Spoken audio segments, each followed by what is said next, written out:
My dear class 11th के प्यारे प्यारे बच्चों, welcome to your favourite channel of Guru Nanak academy and passion tutorials में एक बार फिर से आप सभी का स्वागत करता हूं। क्लास 11th की फिजिक्स में चल रही बहुत ही इंपॉर्टेंट यूनिट जिसका नाम है ग्रेविटेशन के तीसरे वीडियो लेक्चर में। जी हां, आज का ये वीडियो लेक्चर हमारी 11th क्लास की फिजिक्स की यूनिट नंबर 6, हां जी, क्योंकि यूनिट नंबर 5 रोटेशनल मैकेनिक्स है और उसके वीडियो लेक्चर्स में ग्रेविटेशन से पहले ऑलरेडी आपको दे चुका हूं, लेकिन क्योंकि अभी मैं ग्रेविटेशन पढ़ा रहा हूं तो इसलिए मेरी तरफ से ग्रेविटेशन का ये तीसरा वीडियो लेक्चर है। वो सभी स्टूडेंट्स जो ये सोच रहे हैं कि अगर ये तीसरा वीडियो लेक्चर है तो भाई दूसरा वीडियो लेक्चर कहां है, तो मैं बताना चाहूंगा कि दूसरा वीडियो लेक्चर और पहला वीडियो लेक्चर का लिंक आपको डिस्क्रिप्शन में मिल जाएगा, तो वो जरूर देखिएगा क्योंकि उन्हें देखे बिना ये वीडियो में समझाए जाने वाली बातें आपको समझ नहीं आएंगी। तो चलिए विदाउट एनी डिले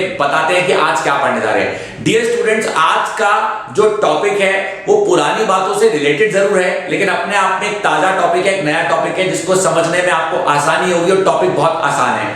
आज के इस वीडियो लेक्चर में मैं आपको दो चीजें कह लीजिए या तीन चीजें कह लीजिए इंपॉर्टेंट पढ़ाने जा रहा हूं। आज हम पढ़ेंगे the concept of gravitational field, the concept of gravitational potential and gravitational potential energy। ये हमारा आज का वीडियो लेक्चर है। चलिए शुरू करते हैं। हमारा सबसे पहला टॉपिक आपकी जानकारी के लिए बताना चाहूंगा मेरे प्यारे प्यारे बच्चों, ये शब्द आपने पहली बार भी सुना है, मतलब पहले भी सुना है, तो हम लोग सबसे पहले बात करेंगे कॉन्सेप्ट ऑफ ग्रेविटेशनल फील्ड की, यानी मैं बात करने जा रहा हूं कॉन्सेप्ट ऑफ ग्रेविटेशनल फील्ड की। सबसे पहले आप ग्रेविटेशनल फील्ड का मतलब समझिए और मतलब को समझाने के साथ साथ इसमें जो डेरिवेशन है, जो डेरिवेशन छुपी हुई है, वो डेरिवेशन क्या है। डेरिवेशन छुपी हुई है, छोटी सी डेरिवेशन है, डेरिवेशन ऑफ द एक्सप्रेशन। बहुत प्यारी सी डेरिवेशन है, छोटी सी derivation of the expression of intensity,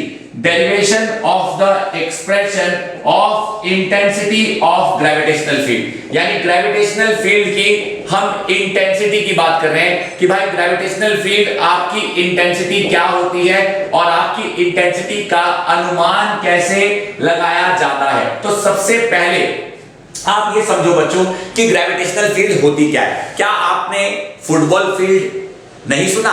बिल्कुल सुना है। क्या आपने मैग्नेटिक फील्ड नहीं सुना?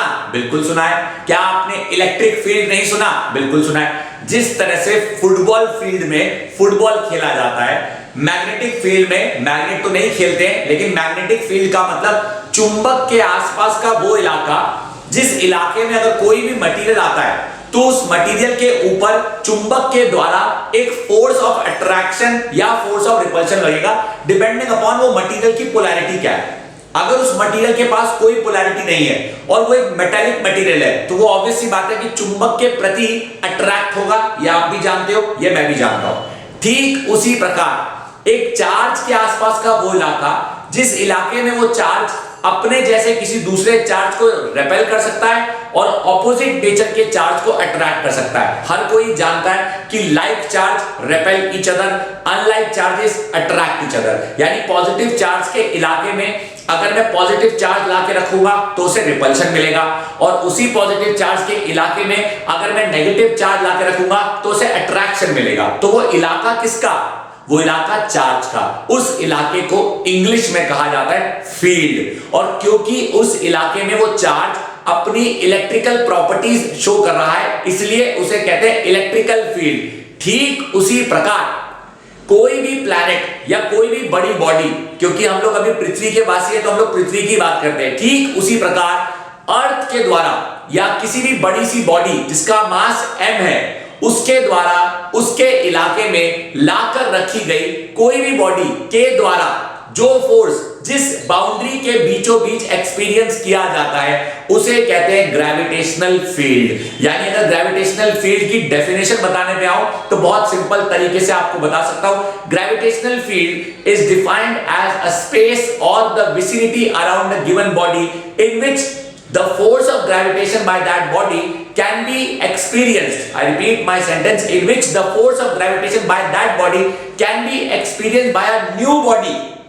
of some mass which is brought in its vicinity at some distance, यानी किसी भी नई बॉडी के द्वारा इस बड़ी बॉडी के द्वारा मिलने वाले गुरुत्वाकर्षण को जिस इलाके में महसूस किया जा सकता है या फील किया जा सकता है उसे कहा जाएगा ग्रेविटेशनल फील्ड। ठीक है भाई, अच्छी बात है, कोई बड़ी बात नहीं है। फर्क है, क्या फर्क है, छोटा सा सुनो ध्यान से, क्योंकि मैंने कॉन्सेप्ट ऑफ ग्रेविटेशनल फील्ड में ये चीज जोड़ दी है कि what is the intensity. Intensity का मतलब क्या होता है? इंटेंसिटी का मतलब होता है किसी भी चीज की ताकत। इंटेंसिटी का मतलब होता है किसी भी चीज की हद। यार बहुत हाई इंटेंसिटी है यार, उसमें क्या मतलब है चीज का, मतलब बहुत ताकत है। एक छोटा सा एग्जांपल देता हूं आपको, मुझको, हम सबको हमारे जीवन में कभी ना कभी तो करंट लगा है, लेकिन क्या उस करंट से हमारी जान चली गई? नहीं। इसका मतलब कि हमें जो भी करंट लगा है वो लो इंटेंसिटी का करंट था। अगर किसी व्यक्ति को भगवान ना करे हाई इंटेंसिटी के करंट का झटका लगे तो जान जाने का खतरा हमेशा रहता है। तो व्हाट इज इंटेंसिटी? इंटेंसिटी का मतलब कि उसका मैग्नीट्यूड कितना है, इंटेंसिटी का मतलब है उसकी ताकत कितनी है। ठीक उसी प्रकार अगर सपोज कीजिए एक बहुत बड़ी सी बॉडी है जिसका मास है कैपिटल एम, और उसके इलाके में एक दूसरी बॉडी को लाके रखा गया जिसका मास है छोटू एम। कैपिटल एम की बॉडी ने छोटू एम पे एक सिचुएशन दे रहा हूं, उसमें फोर्स लगाया 50 न्यूटन और दूसरी सिचुएशन में फोर्स लगाया 100 न्यूटन। इसका मतलब सेकंड सिचुएशन में द इंटेंसिटी वाज ग्रेटर। यही चीज आपको बताना चाहता हूं कि किसी भी गिवन बॉडी के द्वारा उसके ग्रेविटेशनल फील्ड में लगने वाले ग्रेविटेशनल फोर्स की ताकत ये बताती है कि उसकी इंटेंसिटी कितनी है। बिल्कुल सही। तो यहां पे वी मे डिफाइन, मैं यहां लिख रहा हूं, मेरी बात बहुत ध्यान सुनना, वी मे डिफाइन, हम डिफाइन कर सकते हैं। क्या डिफाइन कर सकते हैं? Intensity of gravitational field. We may define intensity of gravitational field as the force. We may define intensity of gravitational field as the force experienced, as the force experienced by a body of mass m naught when it is brought, I repeat my sentence, when it is brought in the vicinity, जब उसे लाके रखा जाएगा, when it is brought in the vicinity of body of mass capital M, यानी capital M के body के इलाके में। यानी अगर ये एक बॉडी है जिसका केंद्र बिंदु ये है और इस बॉडी का जो मास है वो है कैपिटल M, और अगर मैं कहता हूं कि ये इस बॉडी का रेडियस है और इस बॉडी से कुछ लेट अस से x की दूरी पर there is another body m nought, तो इसके द्वारा जो इस पे गुरुत्वाकर्षण लगेगा, मैं यहां पे लिख रहा हूं फोर्स जो लगेगा, किसके द्वारा? m के द्वारा। किस पे? m नॉट पे। वो फोर्स होगा कैपिटल G m ने लगाया, m नॉट पे लगाया, कब? तब जब यहां से यहां तक की दूरी, पूरी दूरी x है, फ्रॉम द सेंटर, यानी x का स्क्वायर। एक बार इसे देख लीजिए, दो बार इसे घूर लीजिए, कुछ नया नहीं पढ़ा रहा हूं, बहुत बेसिक बात बता रहा हूं कि ग्रेविटेशनल फील्ड होती क्या है, और हम इंटेंसिटी ऑफ ग्रेविटेशनल फील्ड को डिटरमाइन करने की कोशिश कर रहे हैं कि इंटेंसिटी ऑफ ग्रेविटेशनल फील्ड निकालेंगे कैसे। अब यहां पे लिखा है it is defined as the force जो एक्सपीरियंस होगा, यानी Therefore, हम कह सकते हैं कि फॉर्मूला बनेगा, क्या बनेगा? That intensity is equal to force जो लगा divided by mass जिस पे लगा, that is मेरे प्यारे बच्चों, that intensity is equal to force upon mass। अगर intensity is equal to force upon mass, तो फोर्स जो लगा किस पे लगा? मास पे लगा। कौन सा मास? यहां पे मास m नॉट है। मान लेते हैं कि ये पॉइंट P है, तो यहां पे लिखा हमने मास m नॉट। देयरफॉर मेरे बच्चों हम लिख सकते हैं, एक बच्चा कहता है क्या कि intensity is equal to capital G m naught बटा x square divide by m naught, cancel, therefore intensity comes out to be G m by x square. मेरे प्यारे क्लास 11th के बच्चों, this is the final expression of intensity, of gravitational field। और इस expression को देख के साफ पता चल रहा है that is what, कि intensity is inversely proportional to X square. जो दूरी होगी ज्यादा तो इंटेंसिटी होगी कम, जो दूरी होगी कम तो इंटेंसिटी में आएगा दम। एक बार घूरो, मैं कहता हूं कि 2 बार देखो, आए मन में किसी बच्चे के कोई सवाल तो आपको कहा किसने कि मत मचाओ बवाल। This is the reason that I am explaining you my dear class 11th के प्यारे प्यारे बच्चों कि कैसे एक इंटेंसिटी का बेसिक फॉर्मूला निकाला जाता है। अब आपको बताना चाहूंगा कि इसी चीज को अगर हम वेक्टर फॉर्म में लिखें, जी हां बिल्कुल सही आपने सुना, इसी इंटेंसिटी का अगर मैं वेक्टर फॉर्म लिखता हूं तो वेक्टर फॉर्म कुछ ऐसा बनेगा, आई का vector is equal to GM by X square और एक्स का कैप। आपकी जानकारी के लिए बता दूं कि इसमें लग जाता है एक माइनस का साइन, बिल्कुल सही। इसे दोबारा लिख के दिखाता हूं, यहां अच्छा लगेगा। आई का vector is equal to minus GM by X का स्क्वायर और एक्स का कैप। बच्चा जानता है कि every vector has a magnitude and a direction, और उसी रूप में मैंने इसे लिखा है। इसे कहते हैं वेक्टर फॉर्म। वेक्टर फॉर्म किसकी? Vector form of intensity of gravitational field. मेरे प्यारे प्यारे क्लास 11th के बच्चों, सवाल आता है सर नेगेटिव का साइन क्यों लगा दिया? Nice question.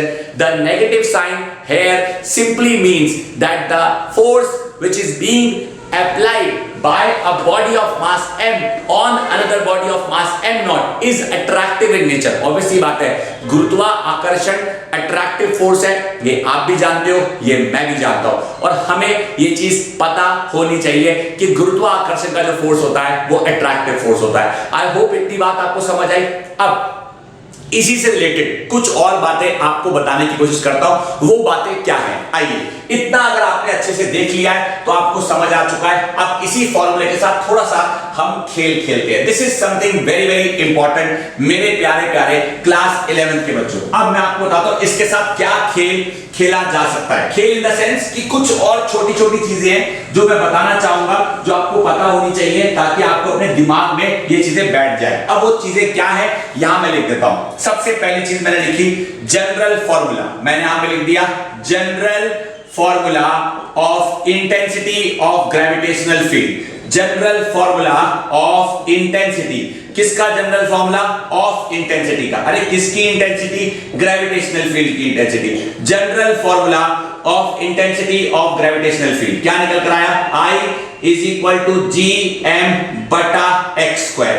इससे क्या कंक्लूजन निकलता है? इससे कंक्लूजन निकलता है कि अगर x बहुत ज्यादा हुआ, अगर x बहुत ज्यादा हुआ, अगर x बहुत ज्यादा हुआ तो I बहुत कम होगा, तो I बहुत कम होगा। यानी मैं लिख सकता हूं कि दैट इज जब x will be equal to infinity तब I will be equal to शून्य। मेरे बच्चों, तब I शून्य होगा। ये चीज आपको समझ आनी चाहिए कि जब x इंफिनिटी हो जाएगा तब I शून्य हो जाएगा। यानी द ग्रेविटेशनल इंटेंसिटी, या फिर हम कह सकते हैं the gravitational field intensity of any body, the gravitational field intensity of any body on another body which is at a very very large distance, if it is at infinity the intensity is शून्य। ये general सी चीज थी जो मैंने आपको बताने की कोशिश करी जनरल फॉर्मूला से। आओ एक छोटी सी चीज आपको और बताता हूं वेक्टर फॉर्म से।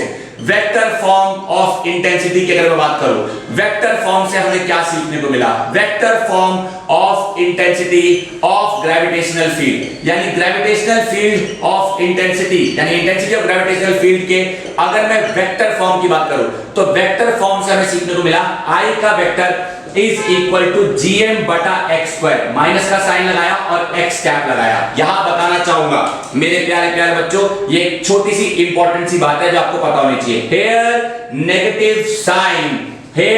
negative sign indicates that the force is attractive in nature, that the force, और या मुझे कहना चाहिए कि intensity is attractive in nature, is attractive in nature। अब मेरी बात बहुत ध्यान सुनिए। अब क्योंकि ये attractive in nature है तो यहां पे मैं एक बात लिख सकता हूं, यहां मैं लिख सकता हूं अगर बॉडी ऑफ मास m के, अगर बॉडी ऑफ मास m के अट्रैक्शन के कारण अट्रैक्शन के कारण body of mass m not उसकी तरफ खिंची चली आई, उसकी तरफ अट्रैक्ट हुई और मूव करी तो फोर्स के कारण उसमें पैदा होगी acceleration. Therefore F is equal to m naught into a। मेरे प्यारे क्लास 11th के बच्चों, ये बहुत बेसिक चीज है जो आपको बता रहा हूं, कोई मुश्किल नहीं है। अगर फोर्स के कारण m नॉट में एक्सीलरेशन पैदा हुई तो ये फोर्स किसके कारण? ग्रेविटेशन के कारण। कैपिटल M नॉट बटा x square is equal to m naught multiplied by acceleration. Cancel. तो therefore acceleration comes out to be gm by x square. And आप खुद देखो कि gm बाय x स्क्वायर कौन है? I। देयरफॉर मैं बोल सकता हूं A is equal to I। मेरे प्यारे बच्चों, इस डब्बे को बहुत ध्यान से देखो।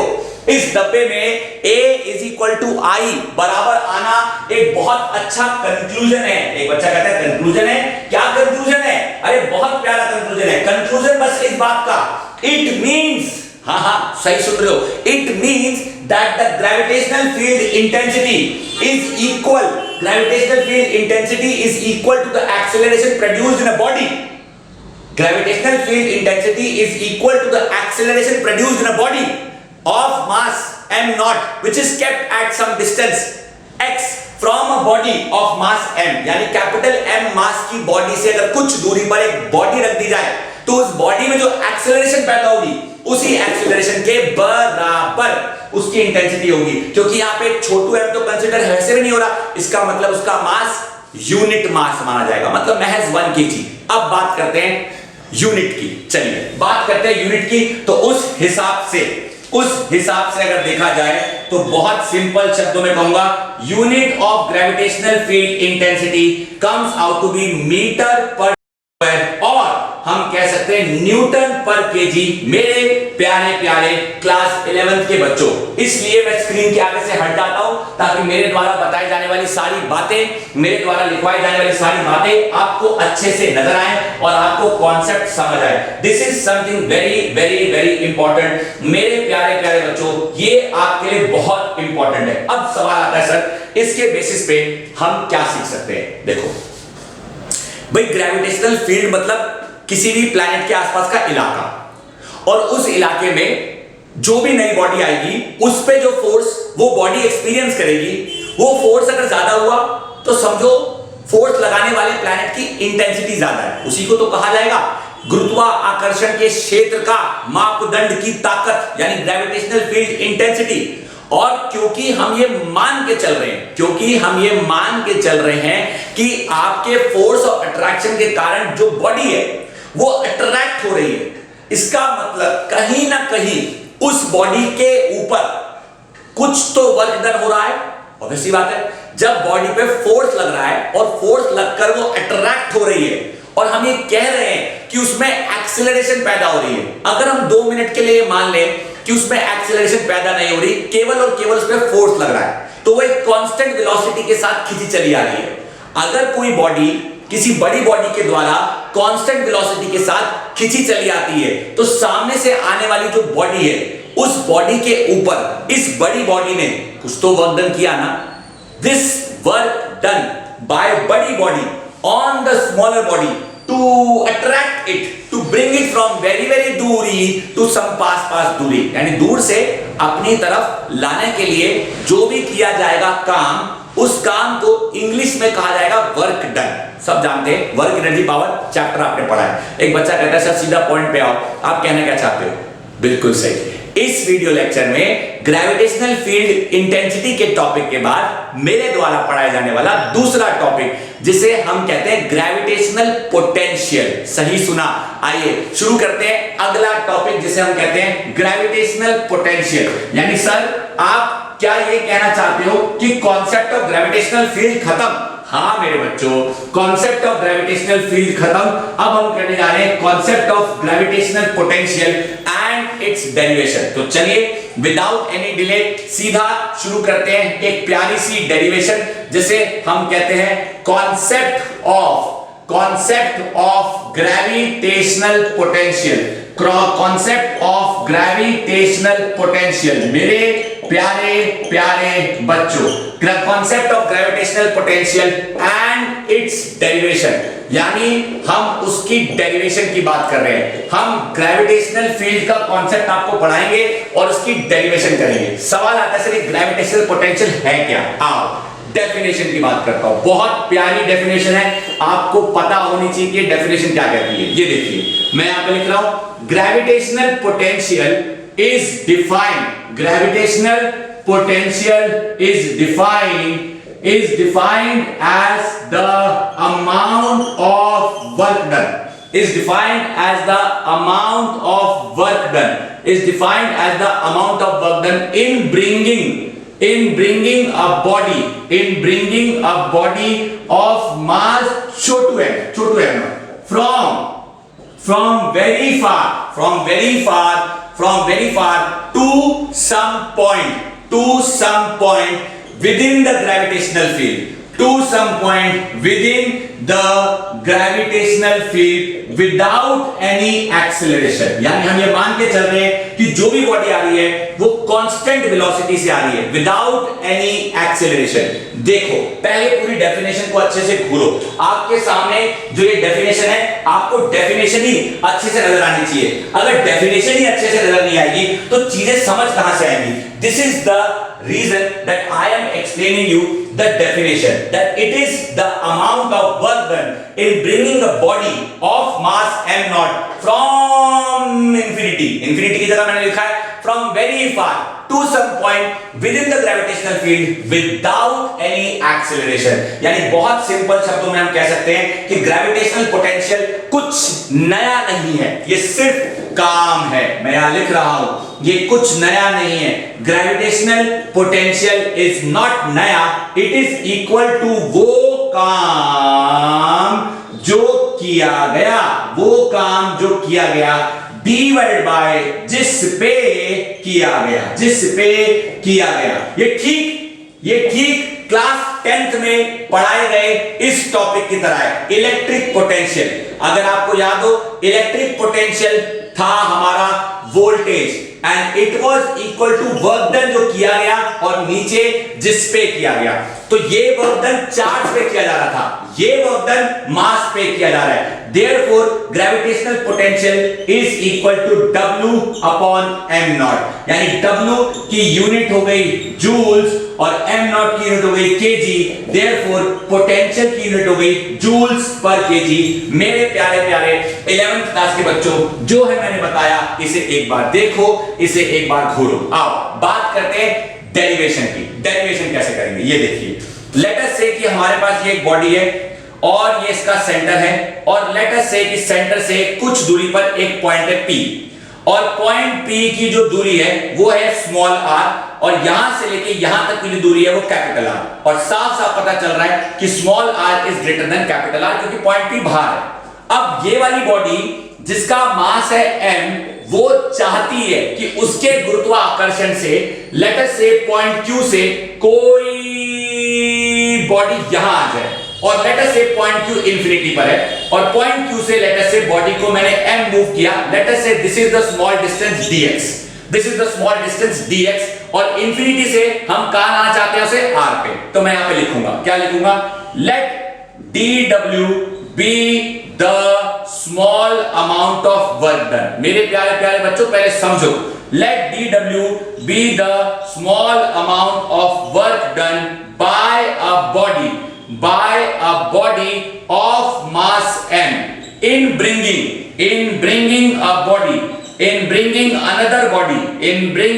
another body of unit mass। हम मान के चल रहे हैं कि उसका जो मास है वो यूनिट मास है। कहां से लेकर आ रहे हैं? From infinity to r। पहले इतना देखो, आपको नजर आना चाहिए मेरे प्यारे प्यारे बच्चों। मेरे आगे से हटने का सिर्फ यही पर्पस होता है कि आपको चीजें समझ आए जो मैं समझाने की कोशिश कर रहा हूं। अगर हम ये लिख रहे हैं तो हम सिंपल शब्दों में ये बात बता सकते हैं कि क्या होगा हमारा वर्क डन, क्योंकि हम मान के चल रहे हैं कि दूसरी बॉडी जो उसका मास यूनिट मास है। इसका मतलब therefore dw is equal to f dx, क्योंकि सेम डायरेक्शन में काम हो रहा है तो थीटा 0 डिग्री हो गया, that is why dw is equal to f vector dot dx की जगह सीधा dw is equal to f dx लिख दिया।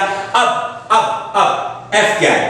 f है कैपिटल G, मास m ने लगाया, m पे लगाया तब जब उसकी दूरी कितनी x का स्क्वायर, यानी बहुत दूरी पर है वो, क्या पे फोर्स लगा लिया, बहुत ज्यादा दूरी पर है, लेट उसकी दूरी भी x और उसका जो डिस्टेंस है जो मूव करेगा वो लेट अस से कि dx मूव करेगा और लेकर कहां आना है, यहां लेकर आना है। तो x उसकी कुछ दूरी है जो वो मूव करेगा। तो क्योंकि m 1 है so therefore f comes out to be gm बटा x स्क्वायर।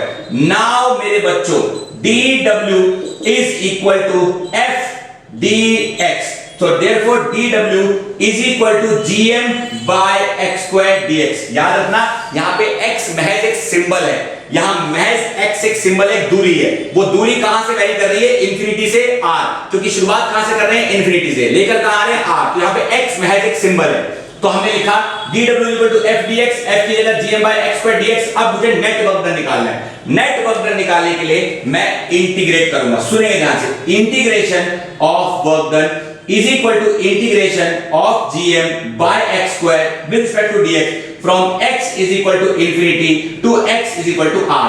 तो इससे मुझे मिलेगा वर्क डन, यानी वर्क डन मुझे मिला and is equal to capital G बाहर आ गया, कैपिटल M बाहर आ गया, इंटीग्रेशन किसका?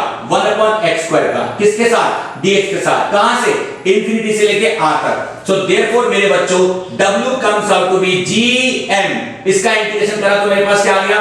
This comes out to be x का पावर -2 + 1 और प्लस -2 + 1 और कहां से लेके कहां तक? x is equal to infinity से लेके x is equal to r। देखो पहले इतना घूरो, पहले आप इतना घूरो, आपको इतना नजर आना चाहिए ताकि मैं चेक कर सकूं कि जो आपको नजर आ रहा है उसके लिए मुझे आपको बताने के लिए जगह बचेगी या नहीं बचेगी। जगह बच रही है, आई हैव रियलाइज्ड दैट, इसलिए मैं इसको लिख रहा हूं यहां पे w is equal to gm, w is equal to gm bracket में x का power -1 upon -1 x is equal to infinity से लेके x is equal to r। So therefore w is equal to -gm bracket में 1 upon x, कहां से लेके कहां तक? r से लेके इंफिनिटी तक। तो फॉर्मूला बन गया मेरे प्यारे प्यारे क्लास 11th के बच्चों, w comes out to be -gm bracket में 1 upon r -1 upon infinity और w comes out to be -gm by r।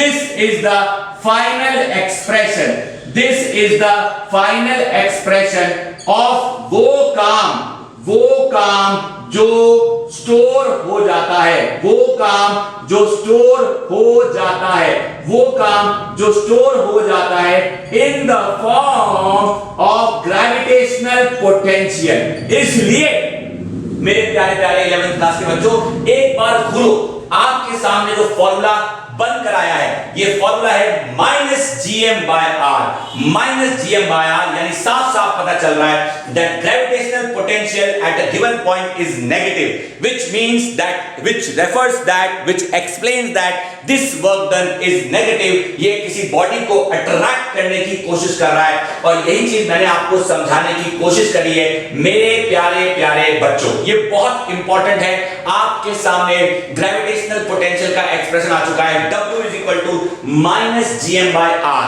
आप देख लीजिए, मेरे सामने से हटने का पर्पस ही यही होता है कि जो मैं बोर्ड पे लिख रहा हूं मेरी वजह से छुपना नहीं चाहिए। और सबसे अच्छी बात पता है क्या है कि अगर आप साइड बाय साइड किताब खोल लोगे ना तो आपको और अच्छा वेरीफाई करने का मौका मिलेगा कि ये जो मास्टर पढ़ा रहा है क्या ये सही पढ़ा रहा है या कुछ ऐसा तो नहीं है जो ये छोड़ रहा है या स्किप कर रहा है। This is why I always ask my students to open the book alongside while you are watching the video lecture so that you can immediately pause the video, read the topic. In fact कुछ बच्चे तो ऐसे होते हैं जो उसी समय derivation की रिटन प्रैक्टिस कर लेते हैं, क्योंकि एग्जाम में डेरिवेशन ही सबसे ज्यादा आती है। आइए आपके सामने चलिए खेलते हैं, थोड़ा सा खेलते हैं, फॉर्मूले से खेलते हैं। एक बच्चा कहता है फॉर्मूले से खेलते हैं, फॉर्मूला कोई बॉल है क्या जो फॉर्मूले से खेलोगे? अरे मेरा मतलब कुछ इसके बारे में बताते हैं, कुछ इसके बारे में बताते हैं। तो हमने पता लगा लिया कि वर्क डन जो हुआ हम यहां पे कह सकते हैं द फॉर्मूला, यहां पे हमारे सामने जो निकल कर आया मैं उसका जिक्र करता हूं। The expression of work done, the of work done जो आया, the expression of work done जो आया in bringing a body of unit mass m naught from infinity to r in the ilaka of gravitational field, यानी gravitational field के उस इलाके में infinity से कुछ पॉइंट तक लाने के लिए comes out to be, जो वर्क डन का फॉर्मूला आया that came out to be minus gm by r, and this work done is stored in the form of potential which is equal to minus gm by r। मेरे प्यारे प्यारे class 11th के बच्चों जरा एक बार ध्यान से देखो। अब सवाल आता है, बात करते हैं केस 1 की, जब r इंफिनिटी होगा,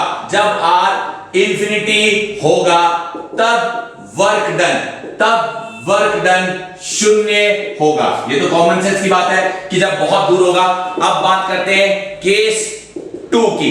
केस 2 कहता है कि जब r is equal to capital R होगा तब potential is going to be minus GM by R. यानी सर आप कहना क्या चाहते हो? कहना कुछ नहीं चाहता। This is the expression of gravitational potential. This is the expression of gravitational potential on the surface of earth. मेरे प्यारे प्यारे क्लास 11th के बच्चों, एक बात तसल्ली से देखो, आपको दिखना चाहिए कि मैंने आपके लिए जो एक्सप्रेशन निकाला है वो निकाला है सरफेस ऑफ अर्थ पे, that comes out to be minus GM by R. अब सवाल आता है सर व्हाट इज नेक्स्ट चीज, अब हमें क्या करना है? मैं बताना चाहूंगा मेरे बच्चों कि ये जो मैंने आपके सामने एक्सप्रेशन निकाला है ये एक्सप्रेशन ग्रेविटेशनल पोटेंशियल का एक्सप्रेशन है, और ग्रेविटेशनल पोटेंशियल एक्चुअली में वो वर्क है जो कि हुआ या जो किया गया एक बड़ी बॉडी के द्वारा एक छोटी बॉडी को जिसका मास यूनिट मास है फ्रॉम इंफिनिटी टू आर लाने के लिए। एक बच्चा कहता है यार माना कि work is stored in the form of potential, लेकिन वर्क एनर्जी पावर वाले चैप्टर में हमने ये भी पढ़ा है कि work is also stored in the form of energy.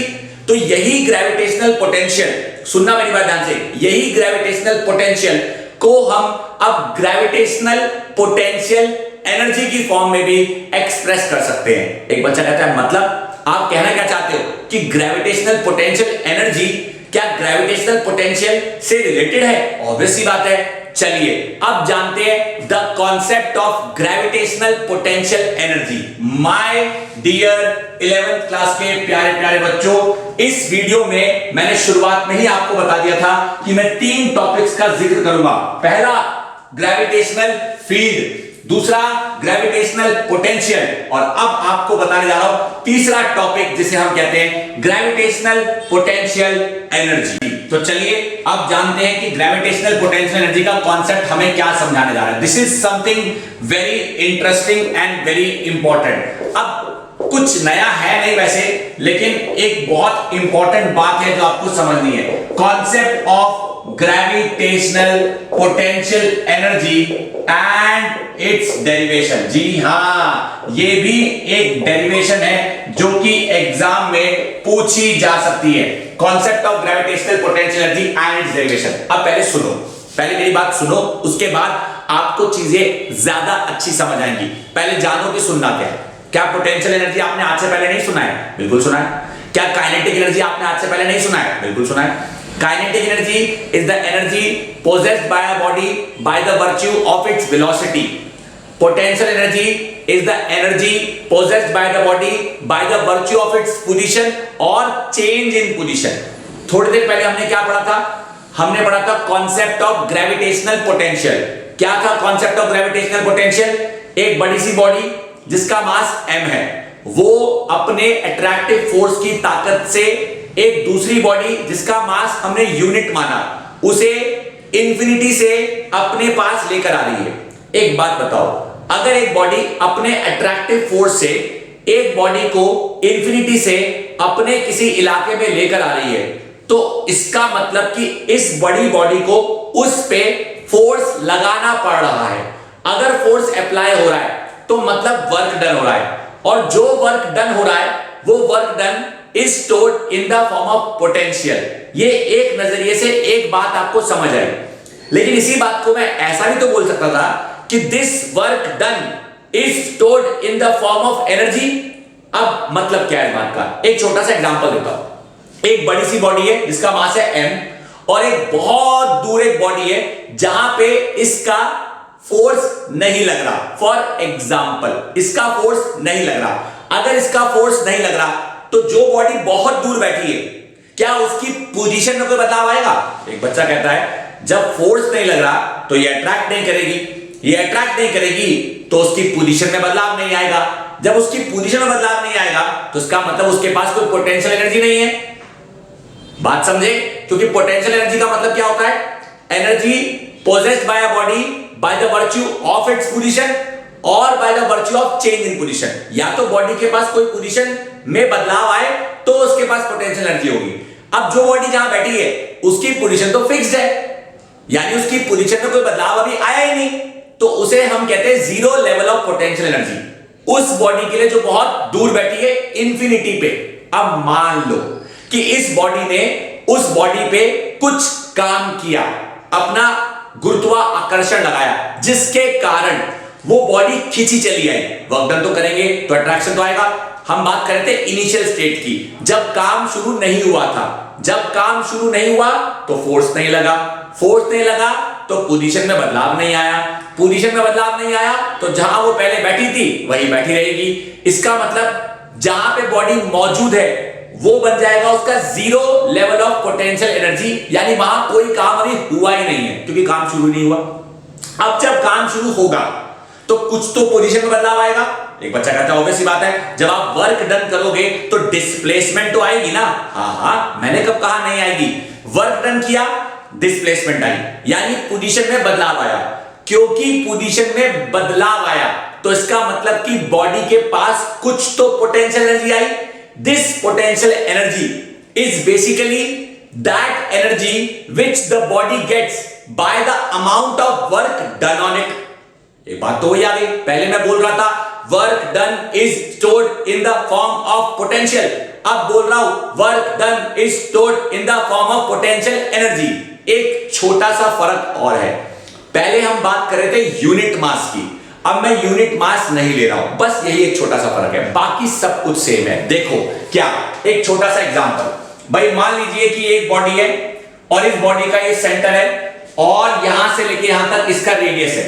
Centre से कुछ x की दूरी पर, मान लेते हैं सेंटर से यहां से लेके यहां तक कुछ x की दूरी पर एक पॉइंट P है, और पॉइंट P लेट अस से कि यहां से यहां तक, लेट अस से कि पॉइंट P यहां से लेके यहां तक R है, यानी मुझे R पे लेकर आना है उस बॉडी को जो पॉइंट Q पर इंफिनिटी पर है। अब वो इंफिनिटी से चलकर थोड़ा सा डिस्टेंस मूव करती है dx। फॉर एग्जांपल इसे छोड़ देते हैं अभी, कोई बात नहीं, मान लेते हैं dx मूव करती है, तो मैंने यहां पे लिख दिया। क्या लिखा? बहुत सिंपल शब्दों में लिख सकता हूं, एट इंफिनिटी बॉडी की पोजीशन में कोई बदलाव नहीं आया। एट इंफिनिटी बॉडी की पोजीशन में कोई बदलाव नहीं आया, therefore it is the level of zero potential energy. It is the level of zero potential energy, that is at infinity work done is शून्य। कोई वर्क डन अभी नहीं हुआ, वर्क डन अभी शून्य है। बट जब वर्क डन शुरू होगा, जब वर्क डन शुरू होगा, तब late dx be the small displacement. Let dx be the small displacement produced due to gravitational force. I repeat my sentence, बहुत प्यारा शब्द है, due to gravitational force exerted by body of mass m on body of mass small m, यानी capital M के द्वारा small m पे force लगा। क्या फोर्स होगा? फोर्स होगा कैपिटल G M ने लगाया, छोटू m पे लगाया और मान लेते दूरिये x का square. Let dw be the work done, तो dw is equal to f dot dx, तो dw is equal to G m बटा x square dx। Net work done निकालने के लिए क्या करेंगे? बहुत ध्यान से सुनना, बहुत इंपॉर्टेंट बात है, आपको समझ आनी चाहिए। नेट वर्क डन के लिए integration of dw, integration of capital G capital M बटा x square dx, x is equal to infinity से लेके x is equal to r, यहां पे लिखते हैं। तो therefore integration of dw is equal to integration of gm m बटा x square dx, x is equal to infinity से लेके x is equal to r। This work done will become w, capital G बाहर आ गया, m बाहर आ गया, small m बाहर आ गया, integration of x square dx from x is equal to infinity से लेके x is equal to r। अब ये क्या बनेगा? बहुत ध्यान से सुनना, ये चीज बहुत इंपॉर्टेंट है। ये बन जाएगा w is equal to capital G capital M small m bracket में x का पावर -2 + 1 इंफिनिटी से लेके r। ये देखिए क्या बनेगा, w is equal to G m x का पावर -1 अपॉन -1 इंफिनिटी से लेके r, तो w comes out to be G m bracket में माइनस बाहर आ गया 1 अपॉन x इंफिनिटी से लेके r, और ये बनेगा w is equal to -G capital M small m bracket में 1 upon r -1 upon infinity, and this work done will be coming out to be capital G small m divide by r। जरा एक बार घूरो मेरे प्यारे प्यारे class 11 के बच्चों, आपके सामने जो मैंने एक्सप्रेशन निकाल के दिखाया है, इसको एक बार घूरो सही, आप देखो तो सही मैंने क्या क्या स्टेप फॉलो किए हैं। अगर आपको ये सारी बातें समझ आ रही हैं तो समझो कॉन्सेप्ट आपके लिए आसान हो रहा है। बात वही है, एक ही चीज को घुमा फिरा के एक सिंपल तरीके से बताया जा रहा है। एक बच्चा कहता है घुमा फिरा के क्या, जरा गौर से देखो, गौर से देखो, इस वर्क डन के फॉर्मूले में, इस वर्क डन के फॉर्म में -gm by r becomes into small m, यानी this work done is becoming potential energy which is equal to gravitational potential into mass, यानी साफ साफ लिख सकता हूं that gravitational potential energy is equal to gravitational potential into mass, यानी gravitational potential यही तो आया था मेरे बच्चों। घूर के देखो, जरा गौर से देखो, आपके सामने पूरा एक्सप्रेशन है। This expression is now written in the form of -gmm by r which comes out to be gravitational potential energy। जी हां मेरे प्यारे प्यारे बच्चों, यानी ये सारा एक्सप्रेशन ऐसे बताने की बजाय मैं सीधा सीधा ये भी तो बोल सकता था कि gravitational potential energy is the product of gravitational potential into the mass जिस पे काम हो रहा है, ऐसा भी लिख सकता था। अगर मैं ये सारी बात आपको नहीं बताता, 2 मिनट के लिए मान लेते हैं कि ये सारी बात मैं आपको नहीं बताता, पहले से घूर लो, अच्छे से तसल्ली से देख लो ताकि आपको चीजें समझ आ जाए। लेकिन अब मैं मान के चल रहा हूं कि मान लीजिए कि मैं ये कुछ नहीं बताता, अगर मैं ये कुछ नहीं बताता, अगर मैं ये कुछ नहीं बताता तो मैं सीधा आपको ये भी बोल सकता था, आपको मैं सीधा ये भी बोल सकता था कि gravitational potential energy is the product of gravitational potential into the mass of the body जिस पे वर्क डन हो रहा है। मैं यहां पे लिख सकता था दैट ग्रेविटेशनल पोटेंशियल एनर्जी, मैं ये भी लिख सकता था gravitational potential energy is equal to the product of, is equal to the product of gravitational potential, is equal to the product of gravitational potential and mass of the body जिस पर work done हो रहा है, and mass of the body जिस पर work done हो रहा है, therefore UP is equal to VP multiplied by M, where UP मतलब ग्रेविटेशनल पोटेंशियल एनर्जी, ये मेरा तरीका आप मत करिएगा ऐसा, मतलब ग्रेविटेशनल पोटेंशियल। अब अगर मैं इसे लिखूं तो this comes out to be -GM by R into small m, therefore UP comes out to be -GM by R, which shows कि ग्रेविटेशनल पोटेंशियल एनर्जी का साइन नेगेटिव है।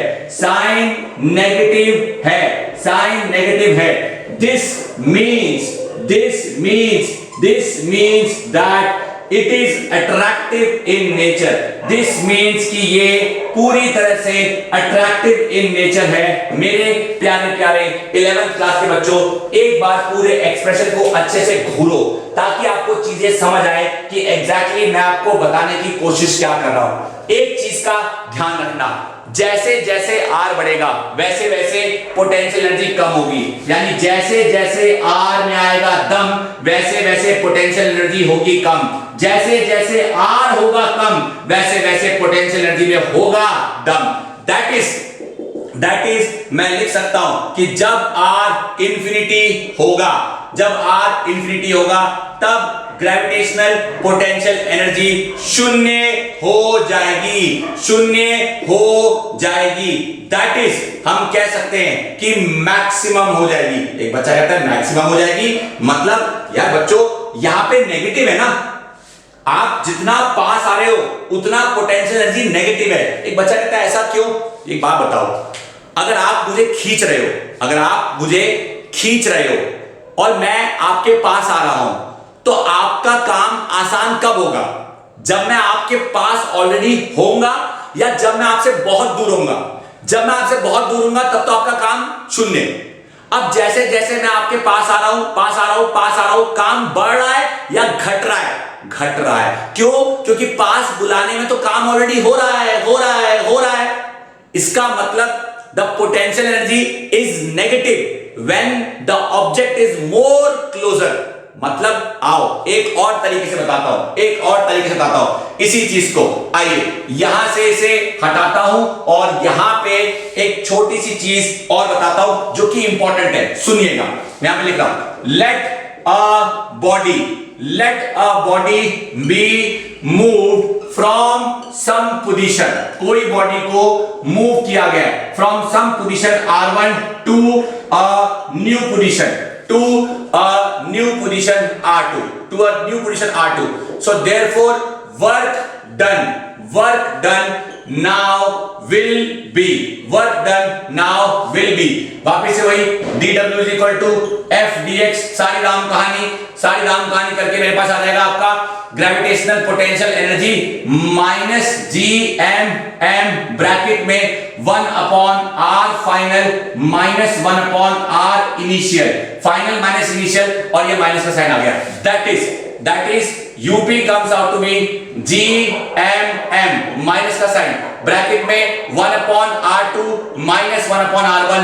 मेरे प्यारे क्लास 11th के बच्चों, एक बात अच्छे से देखो कि एक्सप्रेशन क्या बना है। अब मैं इसे हटा देता हूं क्योंकि ये बात आपको बता चुका हूं, इसलिए सुनो ध्यान से। ये एक्सप्रेशन बहुत इंपॉर्टेंट है, न्यूमेरिकल्स में काम आता है। सो देयरफॉर अगर किसी बॉडी को R1 पोजीशन से R2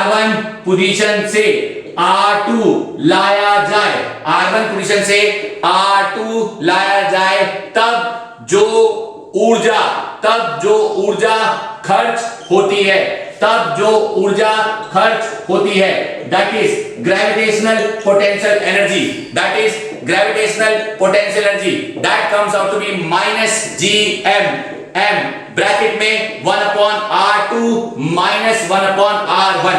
मेरे प्यारे क्लास 11th के बच्चों, माइनस जब अंदर जाएगा तो ये बनेगा GMM ब्रैकेट में 1/R1 माइनस 1/R2।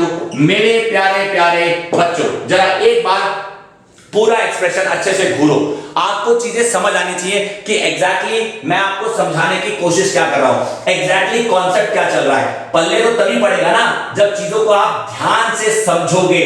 आप सिंपल शब्दों में कह सकते हैं कि यहां पे क्या बताया जा रहा है। अब अगर मैं यहां पर लिख रहा हूं if R1 is greater than R2, if R1 is greater than R2, if R1 is greater than R2, तब हम कह सकते हैं, तब हम कह सकते हैं, तब हम कह सकते हैं कि बॉडी को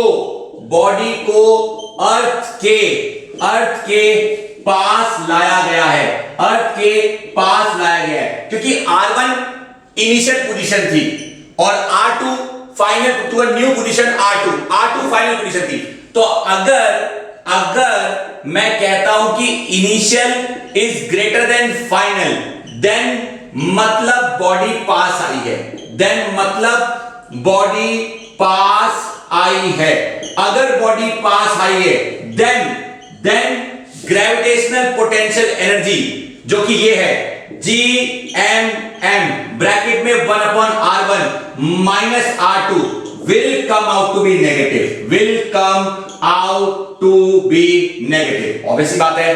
पास आकर ताकत लगती है कम, पास आकर ताकत लगती है कम, यानी पास आने पर एनर्जी कम हो जाएगी। ऑब्वियसली बात है, एनर्जी ज्यादा कब होगी जब कोई बॉडी दूर होगी, एनर्जी कब कम होगी जब कोई बॉडी पास होगी। अगर आप ऑलरेडी मेरे पास हो तो आपको और पास लाने में ज्यादा एनर्जी लगेगी या कम एनर्जी लगेगी? कम लगेगी। तो जहां पे भी आप हो वहां पे पोटेंशियल एनर्जी पॉजिटिव आएगी या नेगेटिव आएगी? नेगेटिव आएगी। और पीछे जाओगे तो मेरी वैल्यू बढ़ जाएगी, और पास आओगे तो मेरी वैल्यू घट जाएगी। मेरी वैल्यू मतलब मेरे द्वारा आप पे किया जाने वाला काम। मैं कौन? बड़ी बॉडी। आप कौन? छोटी बॉडी। आप पहले कहां थे? इंफिनिटी पे, तब वर्क डन क्या था? शून्य। आप पास आते गए, आर होता गया कम, जैसे जैसे आपका आर कम होता चला गया, मेरी ग्रेविटेशनल पोटेंशियल एनर्जी की वैल्यू उसी के अकॉर्डिंग चेंज होती चली गई। लेकिन क्योंकि मेरे आगे नेगेटिव का साइन है तो मेरी नेगेटिव वैल्यू बढ़ती चली गई, यानी I will be more negative when you are more closer, I will be less negative when you are far, and when you are at infinity I will become zero। बिल्कुल सही, यानी जितना दूर आप जाओगे मैं जीरो बन जाऊंगा, जितना पास आप आओगे मैं माइनस बन जाऊंगा। ये बहुत इंपॉर्टेंट बात है जो मैं आपको समझाने की कोशिश कर रहा हूं मेरे प्यारे प्यारे 11th क्लास के बच्चों। This is something very very important. ये एक छोटी सी डेरिवेशन है और ये फॉर्मूला है जो कि न्यूमेरिकल में आपको काम जरूर आएगा। आपको बस दो ही बातें याद रखनी है। एक कि ग्रेविटेशनल पोटेंशियल का फॉर्मूला होता है -Gm/r। दूसरा, ग्रेविटेशनल पोटेंशियल एनर्जी का फॉर्मूला होता है -Gmm/r। अब एक बच्चा कहता है व्हाट नेक्स्ट? अब बचा क्या? एक छोटा सा टॉपिक और है। एक बच्चा कहता है क्या 3 चीजें आपने पढ़ा दी? हाँ, कायदे से देखा जाए तो मैंने 3 चीजें पढ़ाई। पहली, ग्रेविटेशनल फील्ड और उसकी इंटेंसिटी। दूसरी, ग्रेविटेशनल पोटेंशियल और उसकी एनर्जी। तो ग्रेविटेशनल फील्ड एक टॉपिक, उसकी डेरिवेशन ग्रेविटेशनल फील्ड इंटेंसिटी, फिर ग्रेविटेशनल पोटेंशियल और उसकी एनर्जी ग्रेविटेशनल पोटेंशियल एनर्जी। अब मैं आपको पढ़ाने जा रहा हूं रिलेशन बिटवीन 2 क्वांटिटीज। एक जिसे हम कहते हैं intensity of gravitational field and gravitational potential. Gravitational field intensity और ग्रेविटेशनल पोटेंशियल के बीच में रिलेशन क्या होता है, आइए मैं आपको बताता हूं। एक छोटी सी डेरिवेशन है, कोई बहुत मुश्किल चीज नहीं बताने जा रहा, तो जो मैं बताने हूं जा रहा उस पे दीजिए अपना पूरा ध्यान, ताकि ना हो आप मेरे बच्चों इस बात को समझने में जरा भी परेशान। ये बहुत प्यारी सी डेरिवेशन कह लीजिए 3 मार्क्स की एग्जाम में अवश्य आती है। इसे कहते हैं डेरिवेशन ऑफ रिलेशन। ध्यान दीजिएगा, बहुत प्यारी डेरिवेशन है, इसलिए आपके लिए समझना जरूरी है। Derivation of relationship between gravitational field intensity, gravitational field भी बोल सकते हैं और ग्रेविटेशनल फील्ड इंटेंसिटी भी बोल सकते हैं, and gravitational potential, and gravitational potential. मेरे प्यारे प्यारे बच्चों, आइए जानते हैं कि ये क्या कराने की कोशिश है। आइए एक छोटा सा एग्जांपल मान लेते हैं कि ये एक पॉइंट है ए और ए से कुछ दूरी पर एक पॉइंट है बी। ठीक है जी, एक पॉइंट है हमारे पास ए, एक पॉइंट है हमारे पास B, and let A and B both be separated by distance D R. तो मैंने कहा let us take 2 points, let us take 2 points A and B such that both are dr distance apart, मतलब दोनों के बीच में हम मान लेते हैं dr डिस्टेंस है। ठीक है जी, let the direction of gravitational field intensity be from A to B, यानी A से B पे फोर्स लग रहा है, फोर्स की दिशा A लगा रहा है B पे। अब बताओ अगर A B पे लगा रहा है तो खींचेगा कौन, A या B? ऑब्वियसली बात है B। तो B यहां आएगा, तो ये हो गई डिस्प्लेसमेंट, ये हो गई डिस्प्लेसमेंट, ये हो गई displacement. Let the direction of gravitational field intensity from A to B and let F be the force experienced.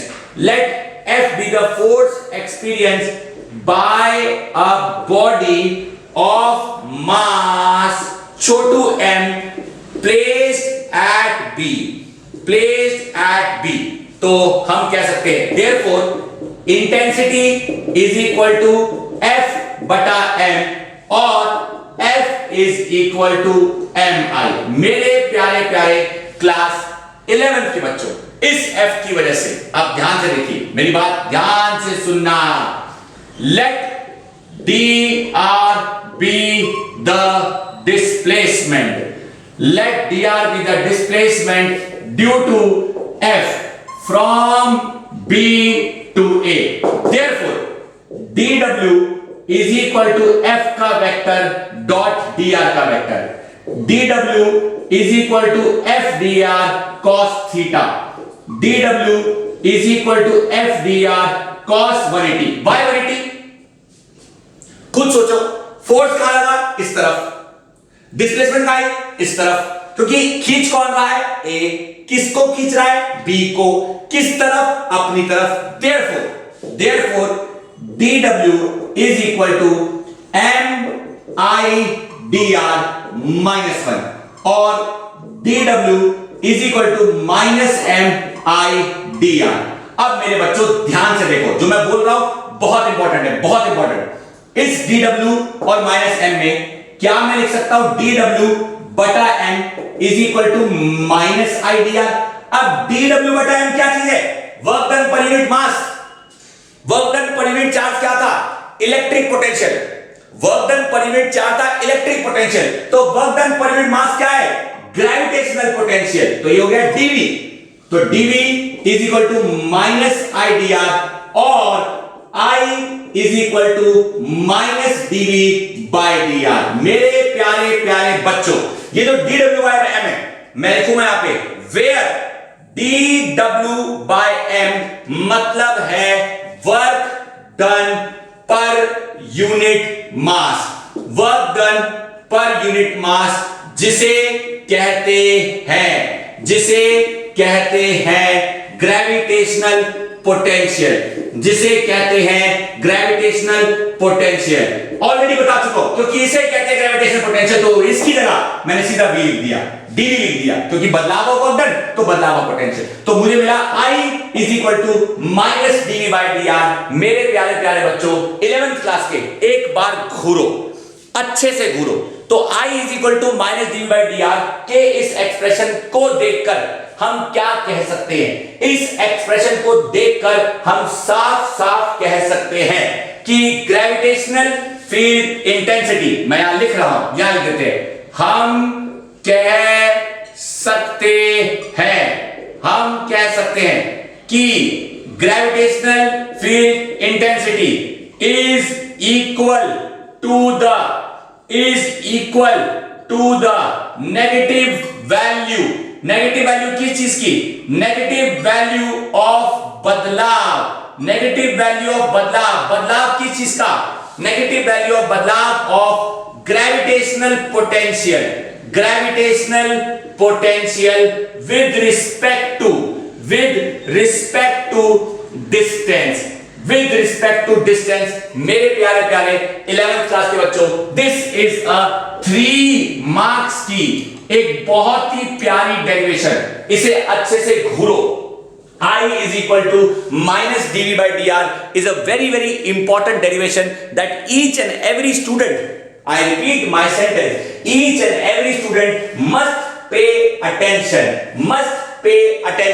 एक चीज का ध्यान रखना बच्चों, एक चीज का ध्यान, दुनिया की कोई भी क्वांटिटी जब डिस्टेंस के साथ बदलती है तो उसके आगे एक वर्ड लग जाता है फिजिक्स में, ग्रेडियंट।